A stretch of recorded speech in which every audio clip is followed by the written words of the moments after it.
Hello दोस्तों, स्वागत आपका पीके एग्जाम टूरम में। आइए आज का सेकंड संपादकीय डिक्टेशन हम देखते हैं, जो कि यूपी ट्रिपल एस स्टेनो वाले बच्चों के लिए और यूपीएसआई बच्चों के लिए बहुत ही इंपॉर्टेंट मैटर होगा, जो कि खास तौर पे हम यूट्यूब पर पूर्णतः निःशुल्क बैच चला रहे हैं यूपी ट्रिपल एस स्टेनो वालों के लिए। आप लोग हमारे साथ जुड़ के जितना हम कह रहे हैं उतना केवल आपको करना है। आपकी तैयारी देखिए, पुख्ता करा देंगे। कहीं आपको भटकने की आवश्यकता नहीं कि यहाँ से मैटर लिखे वहाँ से, कोई नहीं। जो मैटर हम बोलते हैं उतना आप करते जाइए। आपकी तैयारी अगर नहीं होगी तो आप हमसे कहिएगा, सर आपने जो बताया था वो झूठ बताया था। देखिए, जो हम मैटर बोल रहे हैं उसका आप आराम से लिखिए। उसके बाद लिखने के बाद आप लोग वर्ड जो हार्ड हार्ड होता है आप लोग लिखा करिए अलग से।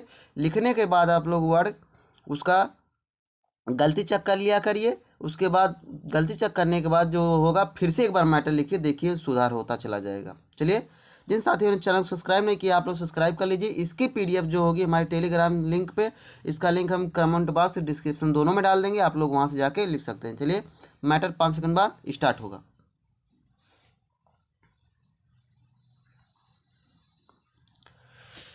Ready, start. न्यायपालिका लोकतंत्र का अत्यंत महत्वपूर्ण स्तंभ होता है, जो कानून के शासन को बनाए रखने और संविधान की मौलिकता के संरक्षण में अहम भूमिका निभाता है।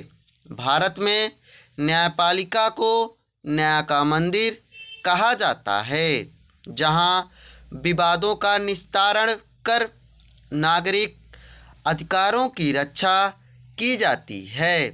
किसी भी तरह की परेशानी या डिजिटल परिस्थिति में नागरिकों के लिए न्यायपालिका अंतिम आस होती है।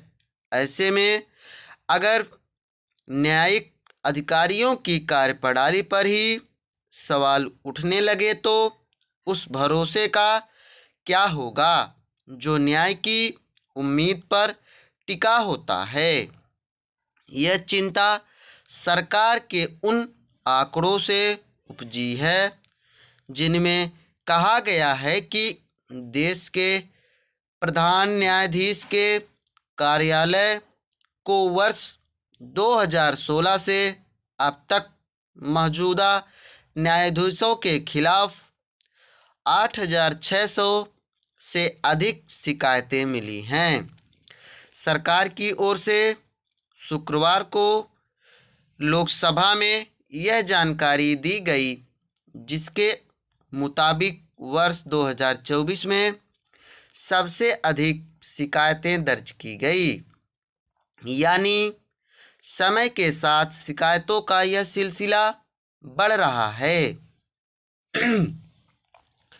दरअसल लोकतंत्र में न्यायपालिका से उम्मीद की जाती है कि वह निष्पक्षता, पारदर्शिता, ईमानदारी और कर्तव्य निष्ठा के साथ काम करेगी। नागरिक अधिकारों की रक्षा करना न्यायपालिका की सर्वोच्च प्राथमिकता होती है। इसलिए वह जनता के लिए साहस और आत्मविश्वास का स्रोत भी होती है। लोकतांत्रिक व्यवस्था में शक्ति संतुलन बनाए रखने में भी इसकी भूमिका अहम है।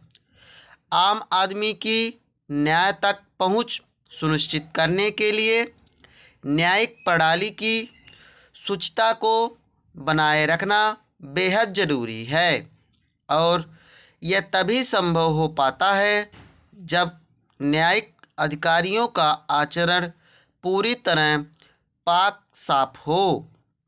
इसमें दो राय नहीं कि विधायिका और कार्यपालिका की तुलना में आम नागरिक न्यायपालिका पर अधिक निर्भर रहते हैं, क्योंकि उन्हें न्याय प्रणाली पर पूरा भरोसा होता है। न्यायिक प्रक्रिया भी तभी निष्पक्ष और निर्भीक हो सकती है जब वह किसी भी तरह के अनुचित हस्तक्षेप से पूरी तरह मुक्त हो।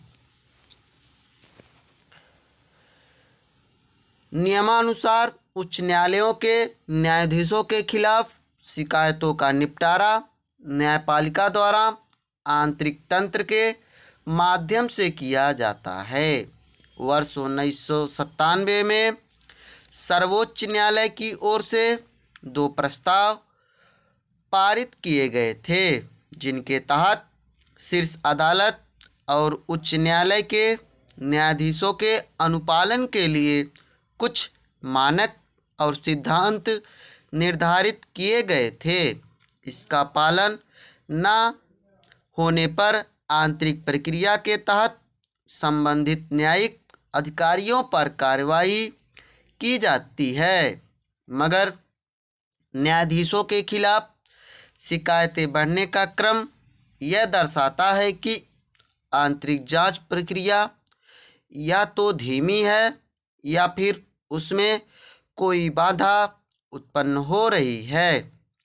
न्यायपालिका में भी भ्रष्टाचार के मामले यदाकदा सामने आते रहे हैं, लेकिन उनकी जांच प्रक्रिया में पारदर्शिता और समय सीमा का अभाव नज़र आता है। पिछले वर्ष मार्च में सामने आए एक न्यायाधीश के दिल्ली स्थित आवास पर जले हुए नोटों की गड्डी मिलने के मामले में अब तक कोई खास प्रगति ना होने पर भी सवाल उठ रहे हैं। Full stop. आशा है कि आप लोगों ने मैटर लिखा हुआ होगा। जहां पर हम कुछ समय के लिए रुकते हैं वहां पे मानिए आपका पैरा चेंज होता है। चलिए, जिन साथियों ने चैनल सब्सक्राइब नहीं किया आप लोग सब्सक्राइब कर लीजिए। इसकी PDF हमारे टेलीग्राम चैनल, जिसका लिंक कमेंट बॉक्स और डिस्क्रिप्शन दोनों में डाल देंगे, वहाँ से आप लोग मिला के लिखिए। Thank you.